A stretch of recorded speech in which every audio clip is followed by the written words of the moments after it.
And then we'll also get the live stream set up. Hello, everybody. So glad you all are here. It is a beautiful day. And you're about to learn some exciting things about live streamed events, and who doesn't love that? So let me make sure to share this on Facebook. So the number one question we get during events is, will this event be recorded? And the answer is yes. It'll be available right now during the event and after the event as a Facebook live stream. And we'll also ping everybody who had registered via email to make sure that you have a copy of the recording, you have some additional resources from us, and that you have everything you need to facilitate an event. So as I get the live stream set up on Facebook, I would love if you could chime in the chat, with something you might be excited about learning today. If you already have a question, you can go ahead and pop that in there, strike while the iron is hot, so to speak. If you're calling in from somewhere cool, feel free to tell us. We just want to learn more about you, and we want to make sure that this presentation is something that is worthwhile for you. I'm on the line with my friends from Science Friday. I'm Caroline from the SciStarter team, and we're so grateful that the Science Friday folks agreed to be here to share the wealth of knowledge they have about virtual events with all of us. So I'm here to learn as well. All right, and our live stream is up on Facebook. I'm going to put it in the chat for everybody so you all have it. And I think we're ready to get started. Seeing some really cool things in the chat. Somebody from Manhattan, Kansas, Louisville, Kentucky, Charleston, South Carolina. We got someone from San Diego, Michael Bear from Ocean Sanctuaries. Oh, aloha from Hawaii. Hello, Nancy. Fredonia, New York. Awesome. Jersey, Greenville, Tennessee. Oh, excellent. Queen City Pollinator Project. Yay. And for folks watching on Facebook, we promise we're not ignoring you. We will also be responding to your comments during this event. So don't be afraid to comment on the Facebook live stream as well if you're watching over there. And I'm going to, let's see, we're going to get this slideshow up. There it is. There it is. All right, everyone. Well, thank you so much for being here. Again, Science Friday and SciStarter are here to tell you all about some of the best practices for online citizen science for all audiences, including yours. Yeah, so the first thing we're going to do is we're going to put a poll up on our Zoom. So the first question we have for you is, have you ever participated in a citizen science project before? And I'm going to let Caroline kind of take us away from here for the first few minutes. Yeah, so there are no wrong answers here. You could have done a citizen science project before. Maybe you're not sure if you've done one before. If you definitely know you haven't, that's a-okay, because we're going to tell you everything you need to know to get started. And this presentation, it's supposed to be accessible to all different levels. So all experiences are welcome here. I'll give you a few more seconds to vote. And if you're watching on Facebook, feel free to just comment your answers to these poll questions. So 3, 2, 1, and we will close the poll. And we'll share those results. So it looks like the majority of you have engaged in citizen science before. That's about 74%. But 19% of you haven't, and a few folks are unsure, which is great. We are so glad to have you here. All right, let's go to our next poll. So we want to know a little bit more about who you are. Are you a citizen scientist or a parent of an aspiring citizen scientist? Are you a formal educator? Are you an informal educator? Are you a researcher? Are you a librarian or part of a library staff? Are you just a bored person on the internet? Or are you other? Are you something else entirely? And if so, tell us in the chat. And there are no bad answers here. Click all the categories that apply to you. And we'll give you a few more seconds to vote here. Looks like the educators are coming in really strong. A lot of educators here. Quite a few citizen scientists, which is great. Yeah, and I'm seeing a good amount of librarians as well. Some of our favorite people. You're all our favorite people, but we have a soft spot in our heart for librarians. Oh my gosh, definitely. I am a frequent patron of my own local library. So if they started doing citizen science, it would really rock my world. All right, I'm gonna give you all a few more seconds to vote. So 3, 2, 1, and we'll end the poll. And we'll share those results. So as you can see, the majority of you are educators, but quite a few of you are part of a library staff, are librarians. We got some researchers in the house, quite a few citizen scientists. We got some parents. We got one board person on the internet, just one. So hopefully you are entertained this evening. And Welcome, board person. Yes. Welcome We're happy to have you. Yes. And we'll stop sharing those results so we can go to our next poll. And this is particularly relevant because most of you said you were educators, but this is relevant too if you manage citizen science projects or if you're part of a library staff. If you're a children's librarian, you could select the group you work with for the most. If you're, adult librarian, if you're a retiree educator, just tell us who you engage with if you are a facilitator. For example, if I was answering this question at SciStarter, I'd probably click every category because I work with programs that touch every single one of these groups. But you can also just pick who your primary audience is. So if I was doing that, I'd probably pick mostly adults. Okay, so give you a few more seconds to vote to make your decisions. And thank you so much for answering these polls. This really helps us so we know who we're talking to and we can make sure this is valuable for you. And someone said young and young at heart. Love that. All right, we'll give you a few more seconds to vote. 3, 2, 1, get those votes in, and we'll end the poll. So it looks like the majority of you work with adults, but you're spread out across a lot of different categories. Quite a few people who work with middle schoolers, and quite a few of you who work with retirees. So this is really good to know. So we're really going to give you some general lessons here that hopefully apply to all these different categories. All right. Let's keep going. So Citizen Science Month. I saw in the chat earlier, someone asked, is it March or April? Well, if you think about it, it's really Citizen Science Year, right? Every day can be Citizen Science Month, but we focus the majority of our efforts on April. So there are over 100 events that different people from all over the world that have added to SciStarter. And the way we've tried to set things up with our partners and our collaborators is you could come and you could find an event to do. So you could just be a member of the public who wants to turn their curiosity into impact and make a difference with citizen science. Or you could come and you could add an opportunity. You could add a project or add an event for others to attend.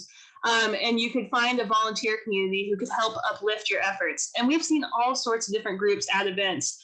Everyone from faith communities in Chicago to a group of mappers in Nigeria. There are all sorts of different opportunities, and they're there for you to discover on SciStarter. So we'll go to the next slide.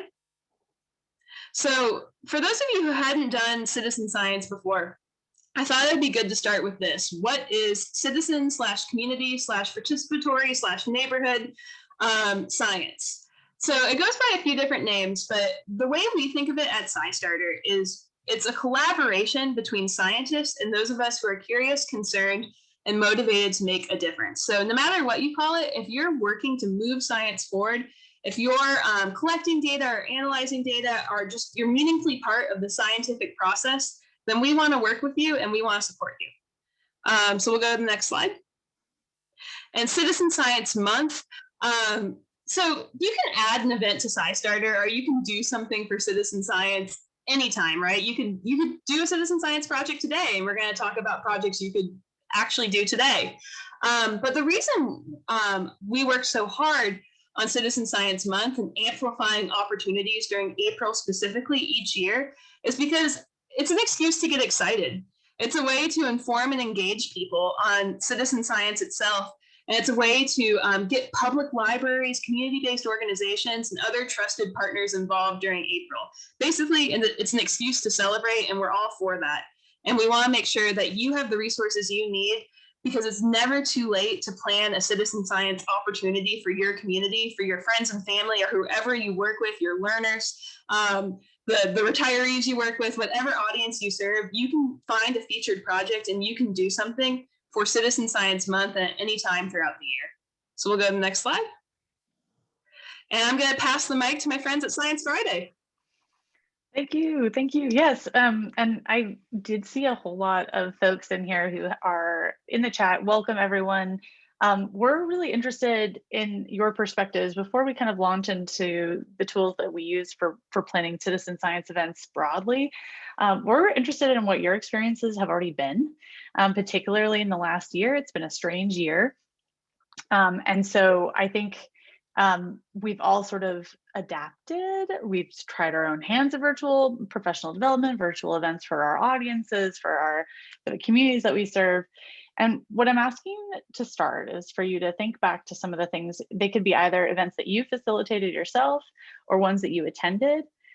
What doors have all of this virtual engagement that we've been doing in the last year, what doors have opened as a result of that? So how has your sort of experience around learning and science and citizen science, if you want to be specific, how has that gotten easier or improved a little bit with virtual engagement? So go ahead and add stuff to the chat.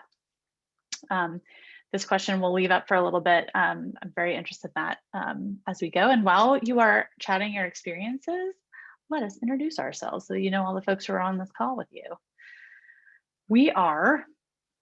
I'm Ariel Zych, Science Friday's Education Director. I am Diana Montano. I am the Outreach Manager for Science Friday, which means I do a lot of events, both in person and online. I'm Sochi Garcia. I'm the K through 12 Program Manager at Science Friday. So I do all of our stuff, kids and schools. And I'm Caroline. You already heard from me, but I'm from the SciStarter team. Awesome. And we are all in our own ways kind of meta experts, but I think what's so exciting about the folks who are in this call is that you're all experts too. And we're seeing a lot of really interesting examples. Someone recorded a video wearing a frog costume. That is a virtual special. A lot of folks said they've been able to attend events, whether they're science and education conferences or cool events that they never would have gone to before virtually. I love the mention of star parties gone virtual. That's really awesome. We did a couple of those. Flexibility with scheduling, location, et cetera. So like time zone issues have been like you can now host 3 events in a day without driving your car between places, and you can get to serve multiple time zones at once, which is really awesome. I see someone's mentioned adapting to a video camera. Yes, videos showing images through a collage. Some other mentions of like schools reaching out and having scientists come in. And so like organization of events that way, I really love.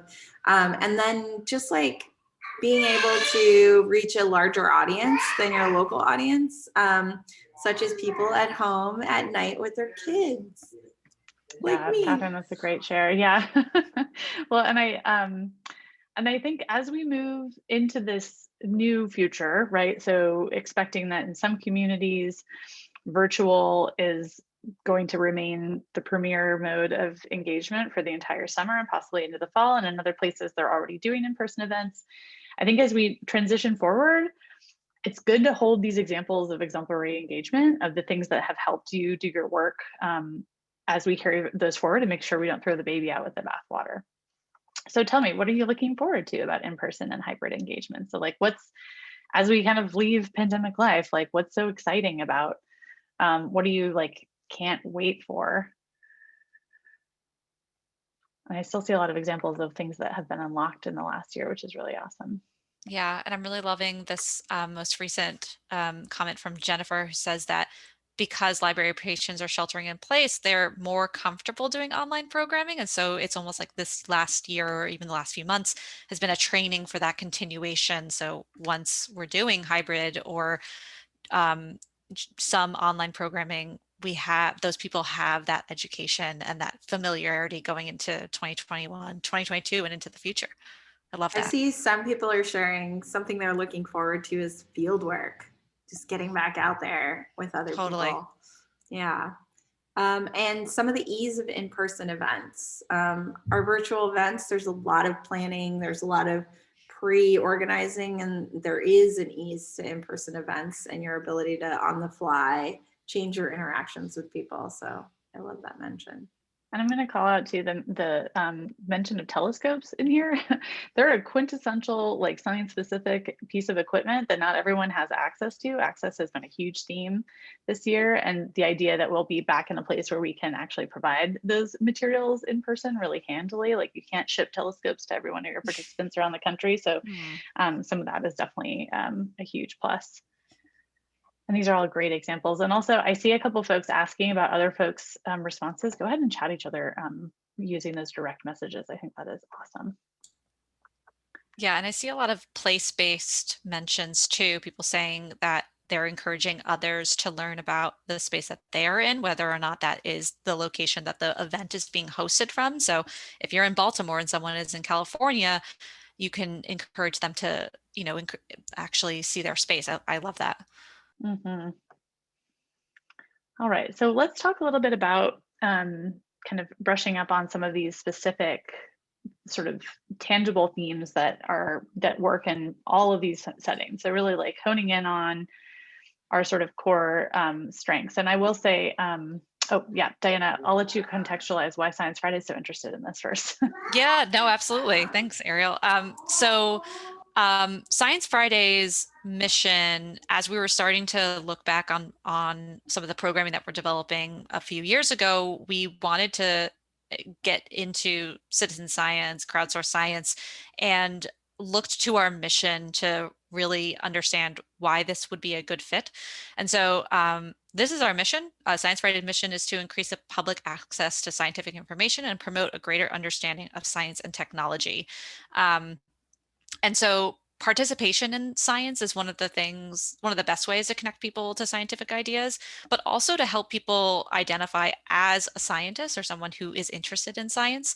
And so the connection to citizen science, it was pretty easy for us to make. So this is something that we talk about in our meetings constantly, is what are we going back to? What is our ultimate goal? How are we going to get people to think of themselves as connected to the scientific practice and think of themselves as scientists? And so it was kind of easy for us in a lot of ways, but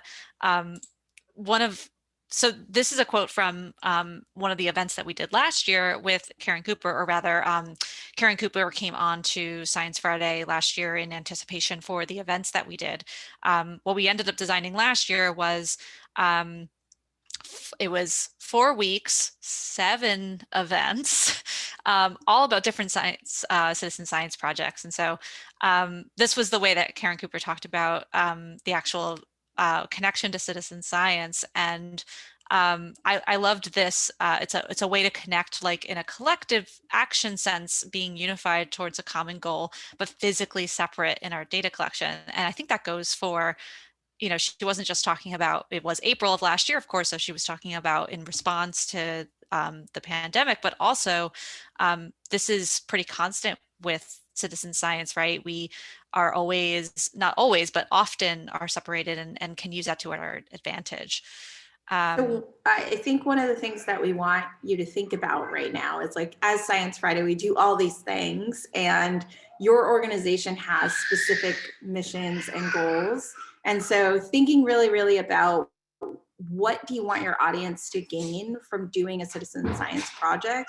What kind of STEM identity do you want them to cultivate? And that's a lot of what goes into our thinking process when we're thinking about, like, what is our citizen science project going to look like for the year, and how are engagements going to continue with our audience throughout the year? So that's just some of what we want you to keep top of mind, is who's your audience, and, like, what are your specific goals for their engagement in this type of project? Yeah, absolutely. Thanks, Sochi. So I'm going to hand it back off to Ariel, who's going to talk a little bit about some of the Science Friday, the stuff that Science Friday has going on, in addition to some of our citizen science work. Yeah, and actually, I think all of you are most interested in our citizen science work. So check out all these pictures and imagine what that represents to you in Science Friday's work. Next slide. Boom. Oh, pop up. Citizen science is the thing we do too. Okay, next slide.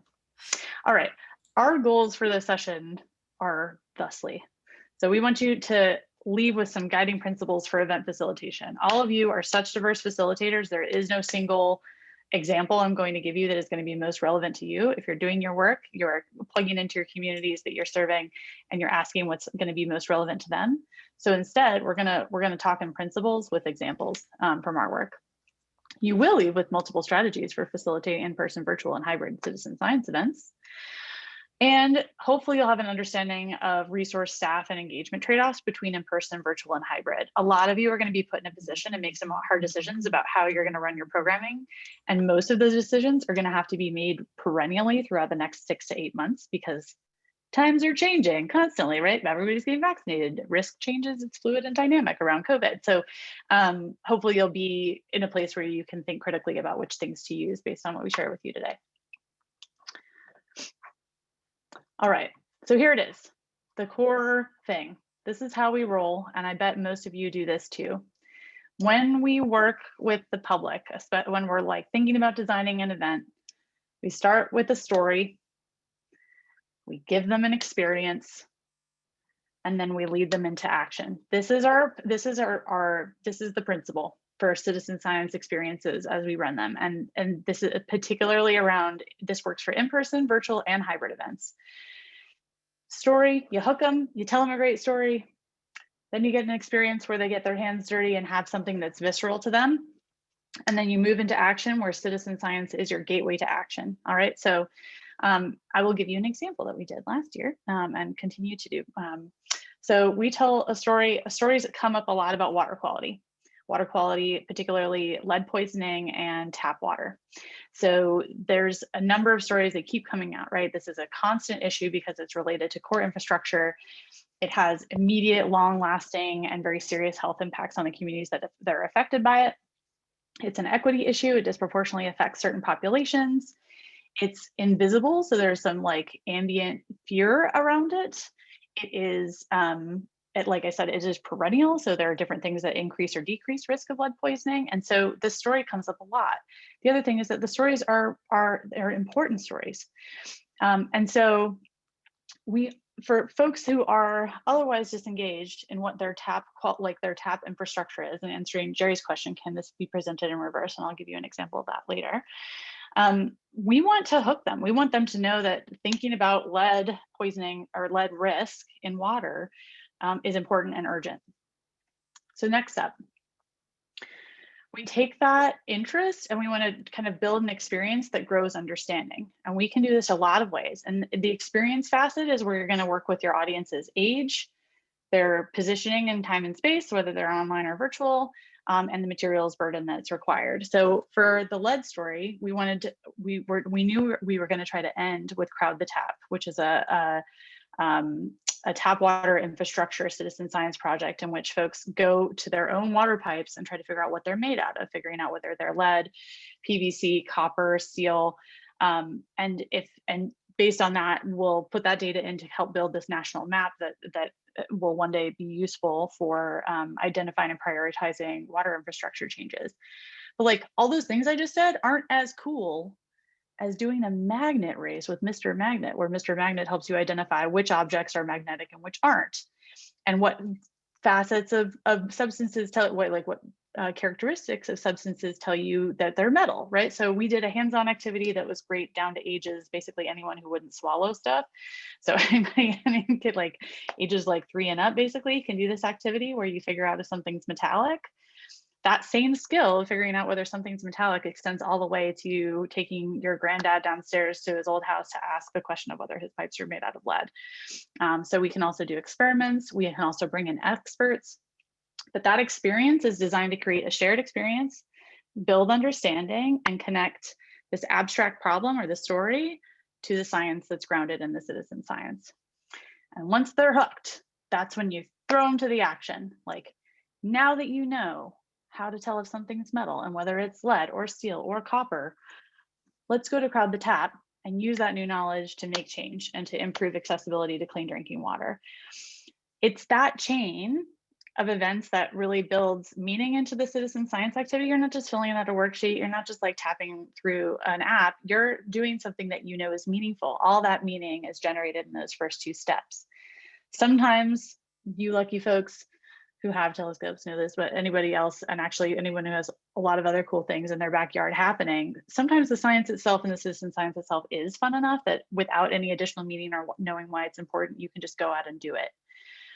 But particularly for folks who aren't sold, those new audiences that don't have science identity and don't yet identify as science curious, that's why the story is important. That's why that story experience and citizen science call to action matters, is because if they don't feel like they know it and understand it, and if they don't feel like it's important to them, that citizen science activity doesn't have as much relevance. So we're talking about the unconverted in this step. So, event basics. Diana, take us through it. Thanks, Ariel. All right, so we're here to talk about how to actually create an experience for a citizen science project or citizen science month in general for your audiences. So basically, this is kind of where I start when I'm trying to create an event, and I've got the idea sort of percolating in my head that we want to start in this place. These are kind of the things I try to keep in mind as I'm creating and figuring out what we want to do. The first thing is to define your audience. And I'm talking getting relatively specific here. So one of my colleagues who I think about often when I'm creating events said to me that if your event is for everyone, it's actually for no one. And I come back to that a lot because oftentimes when you're talking to everyone, what's happening is that no one feels like this event is for them. And so a lot of times they'll disengage right from the very beginning. And so if, for instance, your event is for teenagers who live in the Cincinnati area, and it is for, them for after school, that's going to be a very different time, a very different marketing idea. The language that you use is going to be different than if it's for families before school in the San Diego area. So defining your audience as much as possible is going to help you to be able to talk to your audience better, but also for your audience to understand that this event is specifically for them. And I can't also claim that I'm always an expert in this. It is definitely a learning curve that you find over time and time again. But that's a good place to start when it comes to designing events. This leads to actually how often and when you want to do your event. So I just use this example, but your event is going to be at a different time and also maybe happen over several kinds of time ranges. So are you going to design several events for the same audience or just one event that maybe takes longer? That will be a different kind of event depending on your audience. So figuring out when you want your event to be is going to definitely, we have this problem as a national audience with a national audience that our audience is across many time zones. And so we try to make our events as accessible as possible. We don't often do events at 9 a.m. Eastern time because that is also 6 o'clock a.m. Pacific time. And so as you're thinking about your audience, figuring out what makes sense for them in terms of frequency, how you can support them best through this event or an event series will really make a difference. Actually thinking about those engagement techniques will also be good. So from the very first moment you're designing events, what do you want them to do and how do you want your audience to interact? You'll see this bottom image is from one of our Cephalopod Week events, and it is, we encouraged kids to come up and actually design a little squid that they then used a balloon to actually blow up, and then they actually raced. And it was really fun. It was an interesting way to get the audience involved with something and talk about a researcher's work about propulsion. And it was fun. It was just really fun to watch, honestly. So it was a way for the audience to engage as part of the event. And we designed that from the get-go when we started talking to researchers. But online, if you're doing a hybrid event or an online event, this might be doing Q&A sections. It might be a chat. It might be a poll like we did at the very beginning. So a lot of these platforms have ways to engage with your audience. So choosing a platform that will allow for those engagement techniques, but also make it so that your audience can actually do the engaging. And the last two, don't neglect promotion, actually telling people with enough time for them to actually know about the event. We have this issue that things come up really quickly with Science Friday because we're a radio program. And so A lot of times we're doing things 2 days in advance. We're letting people know, hey, we want you to come to this thing. Sometimes that's really great because people want a 30-minute thing to do 2 days in advance. But sometimes they need a little bit more time. So for a festival, like what we're doing with, we did a event series called Breakthrough Festival. We had several weeks of time to let people know, hey, put these events on your calendars because those are the kind of things we want people to set time aside for. So make sure that you do have time for that promotion, let people know, and that promotion will look different depending, again, who your audience is. If you know that these people read the local paper, you might want to take out an ad, or if they're on Facebook a lot, you might want to take out an ad or have a Facebook event. And just make sure you do a little bit of follow-up, gather some people's emails and ask them, how did you like what we did? Did you learn things? Are you doing the citizen science project? Set up a way to follow up with them that also helps you understand your goals. So if your goal at the very beginning of this event was to find out if people think of themselves as citizen scientists after this event, you have to figure out a way to follow up with them. So, all right. Those are the basics. That goes for basically any kind of event, whether we're talking about virtual, hybrid, or in person. Since I've been mostly doing virtual events, I want to talk a little bit about what's been working for us. So one of the things that we really like when it comes to the virtual space is this ability to create community. So pop-up communities, either for certain events or consistent communities where people can gather from across the country, across the world. We have been using this space called Mighty Networks that allows our book clubs community to actually meet year-round and sort of like pop up a little bit more when we do seasons of book clubs.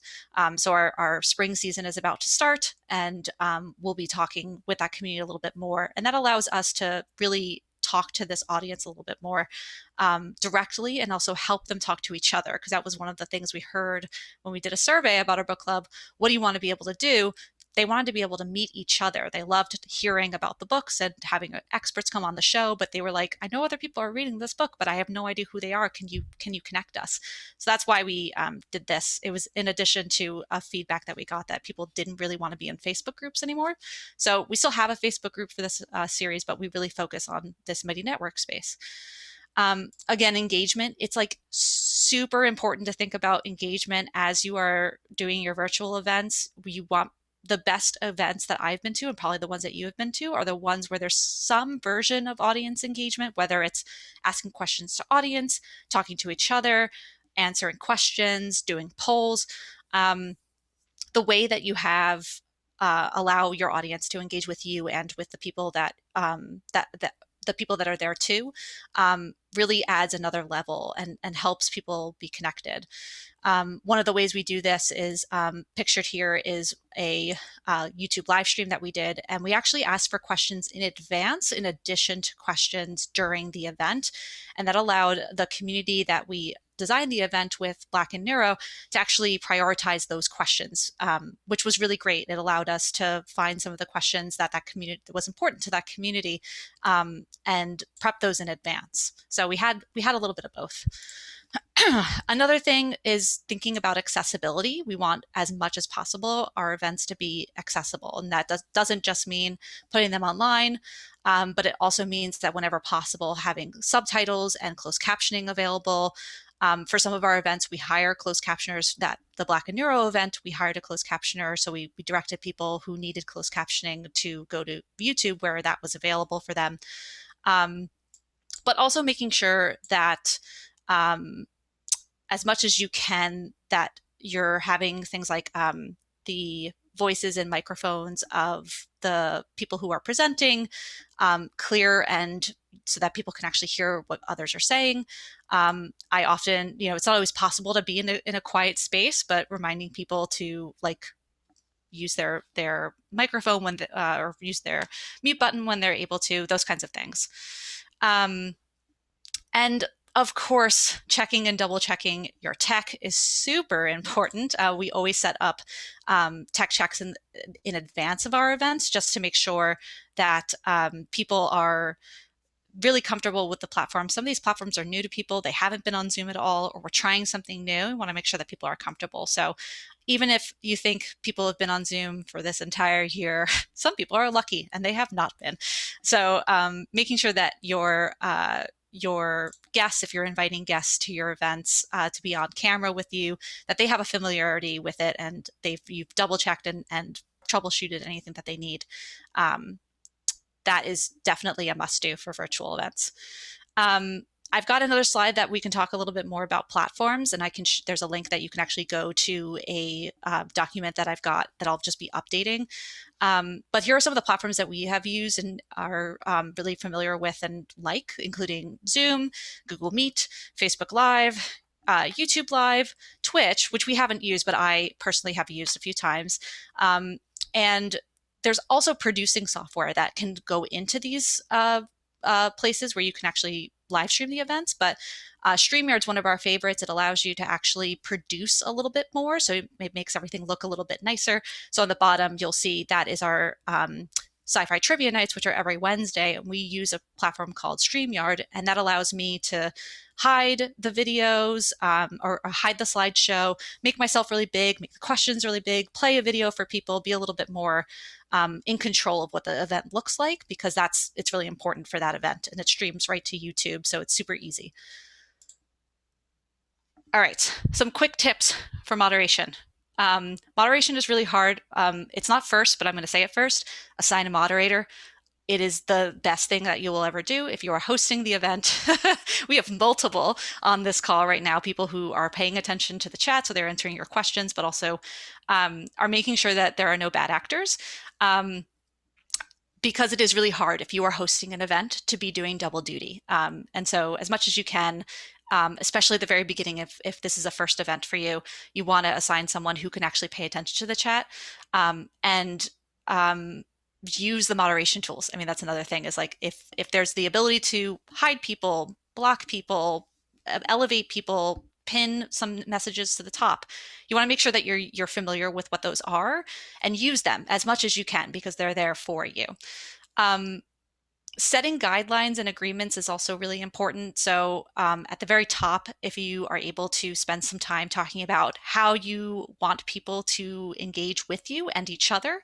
I do that at the top of the trivia nights. For instance, I let people know you should and can chat with each other in the chat. It's really fun for me as I'm hosting to just watch you talk to each other. However, please do not put answers in the chat. That will get you blocked. It is unkind. It is an unkind thing to do. And one of the guidelines that we have is to be respectful in the chat. So I start that off right at the very bat, and you'd be surprised, very few people post answers anymore after I've done that. So, and the last thing is, as much as possible, just don't engage with any bad actors. The moderator is there to help with that, but you can just use the moderation tools, block or hold them, and make it so that they're not able to make it so that the experience of others is badly affected by their actions. All right, my last slide is just about platforms. So if you go to bit.ly/livestream-platforms, you can actually go to this little spreadsheet that I've made for you, and I'll be updating it, so that'll be just a constant resource. So if you want to use that, please feel free to do that.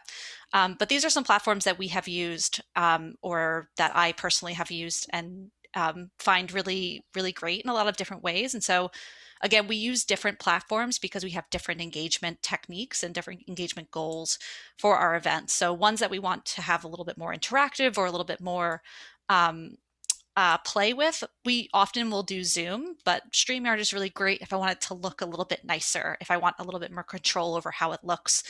And Facebook Live is great if the community is there, right? So if I want to be able to talk to our Facebook community, it's a great place to do it. So yeah, that's a little bit about those possible platforms.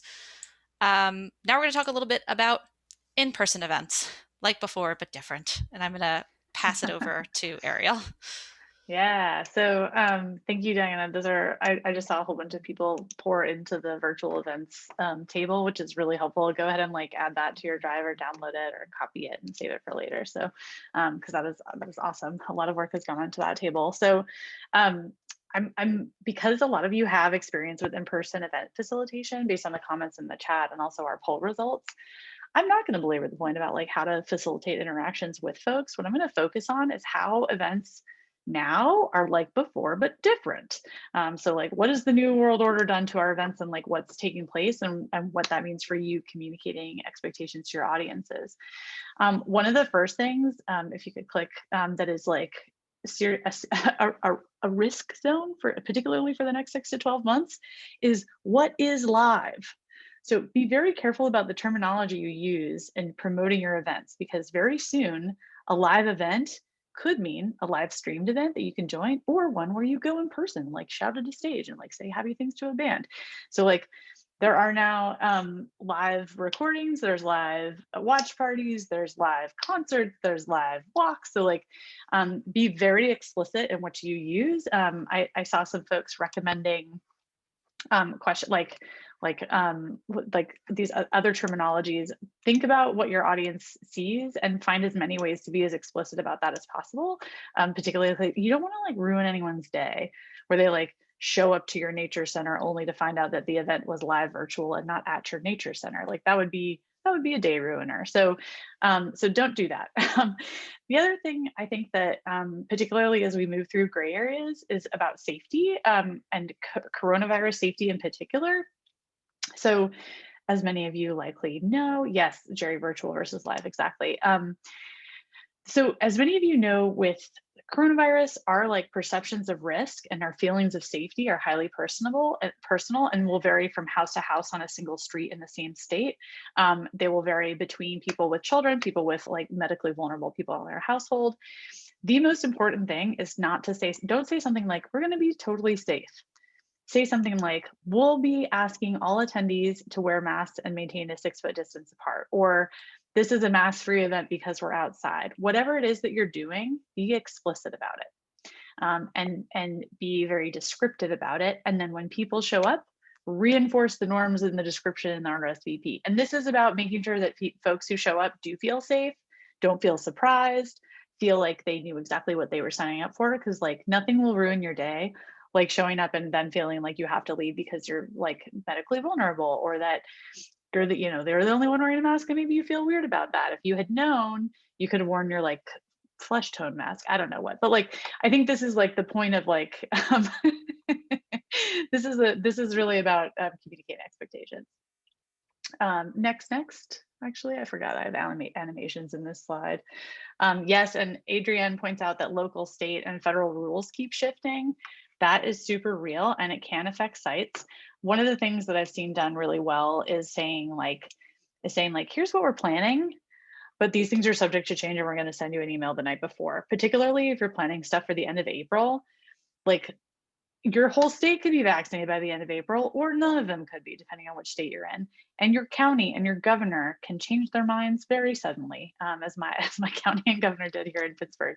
So our state changed, our county changed, and our mayor changed their minds all in the same like 30-day period. So I'm very sympathetic to that. The other thing I'll remind you all too is no matter what your state does, as the facilitators of an event, you can set your own safety norms. You can say, I know that the state said it's okay that you don't wear a mask, but for this event, we want everyone to feel included. So you're going to be asked to wear a mask and maintain 6-foot distance.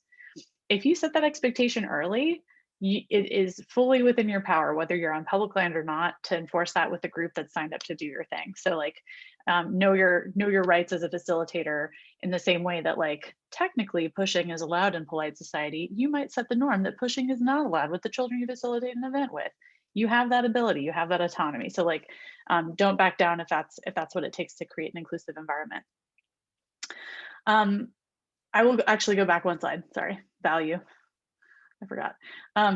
So because of that elevated safety issue, and also because we're all super shy and awkward after having spent a year inside, it's really important that you all take extra care to explain why people should bother showing up. This is especially true for in-person events, because they're like, why? There's a whole universe of virtual events I can go to for free without leaving the couch. If you want people to come to your in-person event, you have to remind them that social engagement is fun and good, and that fresh air feels nice on your skin, and that like getting out and looking into the actual eyepiece of a microscope or a telescope or collecting data is fun. So like use real language like you used to explain the inherent value of these experiences that used to be obvious and are no longer, because like people have forgotten why it's nice to go outside. Also, last but not least, all of you mentioned accessibility when we asked you what the new thing was that was cool about virtual events. Every single one of you was like, it's so great that I can finally go to these things. Think about your in-person events and what accessibility things you're undoing. People have to get on a bus. People with physical handicaps might not be able to go on a trail if it isn't paved. They might not be able to get up a set of stairs to get to your event and a stage. Whatever that is, don't forget about accessibility in transit, because there's going to be this really rude awakening when people are starting to realize that that whole year of accessibility they enjoyed and cost effectiveness suddenly goes away when we transition back to in-person events. So don't forget, we're going to maintain virtual eventing probably in perpetuity for that reason, because we've reached a lot of people who have never been able to come to our programming before. Okay, now I'm done preaching. I just want to, we're about to talk about hybrid events. And as we go into that, I do want to acknowledge Lisa's been sharing some really good comments in the Q&A. So one of the things Lisa shared is that if you're going to, and we'll go into this when we're doing hybrid, if you're going to be using online events for student engagement, so kids under the age of 18, just make sure you check on the rules for that, because there are COPA and FCC compliant rules. And if you're working internationally, there are also European compliance rules. So one thing to make sure is that there is some way for, students to be anonymous, or really their faces, if it's not a closed classroom environment with permission slips, those still happen, then they have to have the ability to either have a parent provide consent, like we did with a recent event on teeth for toddlers. We had parents consent to have their kids like representation, like visual representation as well as audio representation. So just make sure that if it's a virtual event, you're just following those rules for kids under the age of 18. The other thing is we'll talk a little bit about accessibility more, but it's a good note to make sure that you do that tech run through that Diana talked about earlier, and keep in mind some of the tools that you're using. So if you're using closed captioning, the conversation should run at a pace that helps that closed captioning happen. If you're using somebody who's doing the actual captioning for you, they definitely need a pace for that conversation. If you're using an ASL translator, there should also be pauses and pace in that conversation. So it's just a really good note for all of ourselves. And Lisa, thank you for bringing that up in the Q&A for us to acknowledge. So I want to talk a little bit about hybrid events, and I want to define hybrid, because hybrid is not just a live event with tech. A hybrid event means that both of your audiences, your live audience and your virtual audience, have a way to engage with the event, the speakers, and the things that are being done. And so there's a lot of thinking that goes into that. So one thing I will say is running a hybrid event probably requires more staffing than just running an in-person event or just running a virtual event.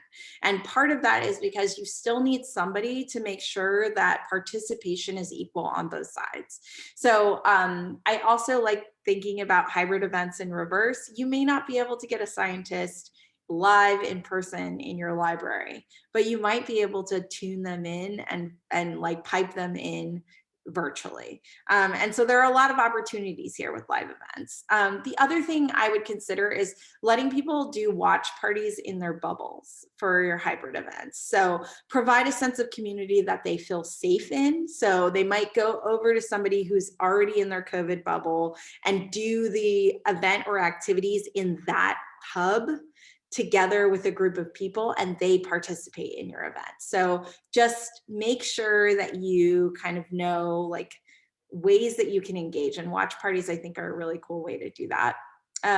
Activity access. So if you're thinking about having people use materials, really think about what type of materials you're asking them to engage with. So even if in person, you're able to provide a set of tools for them to use, make sure you have an accessible version for your audience that is virtual or at home. So you might send that out in the email confirmation ahead of time and just say like, get all the cardboard in your house, or collect metal. We're going to be using metal and magnets.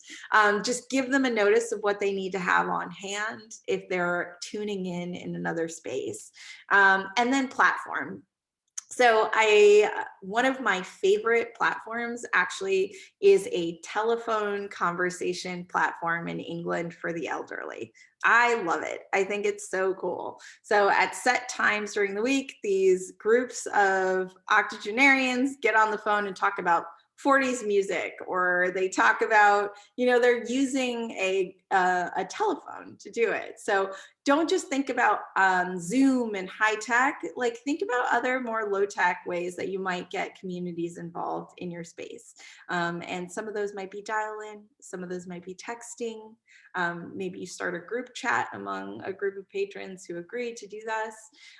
So just thinking about multiple accessibility. And I want to acknowledge that as we are, there are some really great ideas being shared by people who are engaging in these events in the chat. So this is just our way of saying, like, make sure you keep it in mind. Another thing I would like to, and Diana, I think this is on the next slide. When you're planning your citizen science event, and I love this comic, it is from SciStarter, and you can access it. Carolyn, what's the web address for this comic? Yeah. If you all go to citizensciencemonth.org, the resources page is the best place to find this comic, among other resources. Yeah, so there are a lot of resources that SciStarter has, but this one is about thinking about your patrons, or thinking about who you're serving, thinking about how they might engage in citizen science, and how to go about planning your event. And so I just think it's got some really good considerations to keep in mind. And one of those is that you can attend trainings with SciStarter other than this one to think about your events and to get started. You can also put it on SciStarter as a way of publicizing your event, but just thinking about how you're going to get the message out to as many people as possible. So I love the idea of take-homes, paper take-homes, posting them up on community boards, and also using your virtual spaces. So the last thing I wanted to say is thinking about treatment. So you do not have to do high treatment for every single thing you do for citizen science. So I like to talk about this as from speaker engagement to bookmarks. So you can do something big. You can have speakers, you can have story time, you can have lots of things, book lists, but you can also do something small and as a way of just like getting people in the know about what's going on and what's happening. So it's as simple as a bookmark inside their book, letting them know about the event. So think about your capacity as an organization, think about what you're trying to get people to do, the goal, and think about how you can increase access to as many groups as possible as you're trying to reach. Yep, and we're gonna do a last demo of our original story experience action, and it's because it's me and Ariel's favorite. So we want to talk to you about the citizen science project as Science Friday is engaging in this year, and it's all about bees. Bees. Not just bees. Not just bees. Mostly bees. I talked with a fly scientist today. She wanted to remind everyone that flies are also pollinators. But that's true. Yes, but true. One of the things we always start out is with this visual, and I'll hand it to Ariel after this. But what do you notice and wonder about this bumblebee? And you can add this in the chat. What do you notice and what do you wonder about this bumblebee? It looks so fluffy. That's the thing I notice, and I wonder if it actually is fluffy. Everyone always a lot of eyes too. Fluffy. Fluffy and white. Oh, yeah. Fluffy. Yes, antenna. Looks like it has fur, hair on its legs, interesting mouth. How big is it? I know it's a zoomed up one. It looks super massive. Can its eyes see color, eating? Oh, looks thoughtful. I love that. What's in its mouth? Something is in its mouth. An antenna. So many good things. Actually, it does look like it's possibly cleaning its mouth. Yeah. Its mouth is weird. Is he eating? Eyes and fuzz on legs. As a beekeeper, yes, me too, Christina. I wonder what variety is and whether it's one of the native bees that are threatened. Speaking of, where's its family or hers? since they tend to outnumber the gents many to one in most cases. Well, Sorry. we interviewed somebody about bees. So we have a story we play with this, and it's from a scientist who talks about why they're so hairy.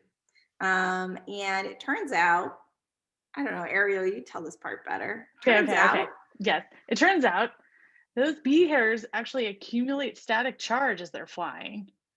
Yes, pollen, Gigi. Yes. So they're as their wings are moving, and actually this happens with helicopters too, which I learned when I was studying up about bees. As they're flying through the air, the friction between them and the air molecules are actually statically charging their wings. Their wings accumulate charge, their body accumulates charge, that charge is distributed over their entire entity. And what we learned, so one, that's really cool for a few reasons. The first obvious one is like, take a look at this bee right here. What is it doing? It's covered in pollen. It's like loaded with pollen. And what it's going to do is it's going to like kind of get the pollen off its body, pack it into its pollen pack, stick it on its legs and carry it home to babies, which is great. But what some researchers figured out is that bees, not only are they generating static charge as they're going, which attracts pollen to their bodies, but they're actually able to feel static charge using mechanoreception. So what you're going to see here is a video that shows two little rods that are essentially being actively charged, and those little rods, their charge is attracting. It's like basically like physically attracting these hairs. You can feel this on your own body, and I'm just going to use the balloon because it's the best example. If you've ever done this, I'm sure you have. Raise your hand if you have. Just kidding, I can't see you. But you charge it, right? So yes, it attracts your hair, but you can, if you close your eyes and move that balloon over your arm, those arm hairs on your arm, you can feel the charge because your arm hairs are moving. That is literally what bees do. We had this researcher on at Science Friday of 2016, and it was the first time, 2016, that they had reported that they had, bee puns are the best. It was the first time that they had figured out that bees are actually able to detect static charge, and that the flowers they're visiting also contain static charge. So like, what a cool thing. And you can have experiences like this. If you like hand to my, if you like look at, I'll just use my own face here so you can see me. But like, you can use models like this paper confetti. That's so cool. To like model a bee body, right? And if you want to get fancy, you can totally draw like bee lines on this. But you can use it to model how pollen jumps up and sticks to your bumblebee as it's flying, which is like really freaking cool, right? So you can have that experience really quickly. We've just done a story and an experience in like 30 seconds. You can draw this out and do a whole bunch of cool static charge things. But the next thing is saying, okay, like there are bees of all kinds, and actually a lot of other pollinators too, butterflies, bats, birds, gibbons, no, lemurs, thank you, who are pollinators. And they're all running around and pollinating the things around us. And that's what allows flowers to reproduce and what gives us fruit, and is an amazing, incredible thing. But by the way, hummingbirds, thank you, Jenny. Yes, hummingbirds. We can't do all of those things without pollinators, and pollinators are at risk and they're in decline. And we have to figure out, one, who's at risk, who's in decline, two, what flowers help them sustain themselves, what flowers are helpful for pollinators. Introduce the Great Sunflower Project. You can go right now to greatsunflowerproject.org or SciStarter.com/Great Sunflower Project. Next slide, please. And you can help the bees in your own backyard. And here's what I do. I use the 1, 2, 3 rule every time. Sorry, we're at 6:58. Thanks, folks, for sticking with me. I use the 1 rule. 1, register.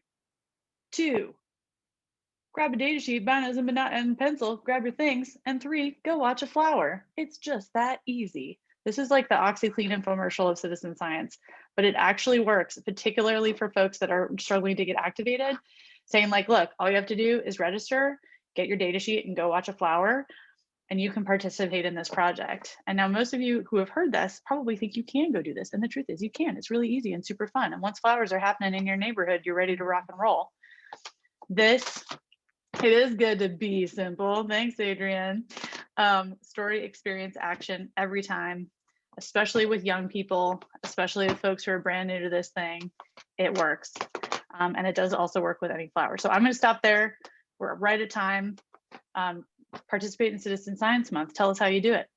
Yay! Yeah, I'll really quickly finish this out. And thank you so much for that, Ariel, because the Great Sunflower Project is such a good one to feature. And like you said, it could really be adaptable to all 3 event formats we discussed today. I really urge you all, if you were inspired by this and you're ready to go out and engage your community, go to citizensciencemonth.org. We welcome you adding any type of event to the platform, be it virtual, be it hybrid, be it in person. Whatever project it features, whatever type our projects, if you want to do multiple, we want to help you find participants. And even if it's we've had people add more closed events to the platform too, just because they want to be celebrated as part of the global effort and they want to be looped into our evaluation. So we'll go to the next slide. So citizensciencemonth.org, that's the place. We'll go to the next slide. Those resources are there to help you. I have office hours every Thursday. If you needed a webinar account, you need tech support for the event, you just want things to download and print, you want book lists, whatever you need, you can probably find it here. And we're really responsive. There's actually someone on the line right now where he asked us to design a sandwich board for him because he wanted it for his event, and we did it. So we designed a template that he was able to use to print a sandwich board. So we're responsive to what you need. And the best way to get in touch with us is during those Thursday office hours. And you can find the dial-in for those at citizensciencemonth.org. We'll go to the next slide. I wanted to thank the Network of the National Library of Medicine because they featured a number of citizen science projects during the month that you could just plug into your communities. And they also have an open source tutorial in English and Spanish that you could go ahead and use in your outreach efforts. So I want to give that a plug, and I'll include it in the follow-up notes for this event. And it's also really easy to find on citizensciencemonth.org. It's relevant for researchers. Next slide. For community leaders like yourselves. And then the next slide. And you can also just engage as an individual. And we'll go to the next slide. So it's in April. Go ahead, go to citizensciencemonth.org, explore, get started. Let's have some fun. And we'll go to the next slide. Make April your month to engage. Once again, if you take nothing else away from the words I just said, citizensciencemonth.org is where you can get started. You can apply everything that Ariel, Sochi, and Diana taught you today. We also have a survey for the attendees. If you want to fill that out, it'll help me know if I need to get in touch with you to help you with an event. It'll help the Sci-Fi team know what was something cool that you learned that you really enjoyed. So fill out that survey. Give us your feedback. We are here to help you, and let's turn our curiosity into impact this Citizen Science Month. Science Friday team, anything else you want to say before we go? Citizen Science Month. Yeah, we can't wait to see what you all do. We're just so excited. Thanks all for coming. I had to put on my bee hat. It wasn't too late. Science is the no fashionista. All I did was wear yellow. That counts. I count it. The bees count it. If you want to wear metallic blue, bees do that too. Perfect. Thank you so much, Science Friday. See you soon. Thanks, everyone. Thanks, everyone. Bye.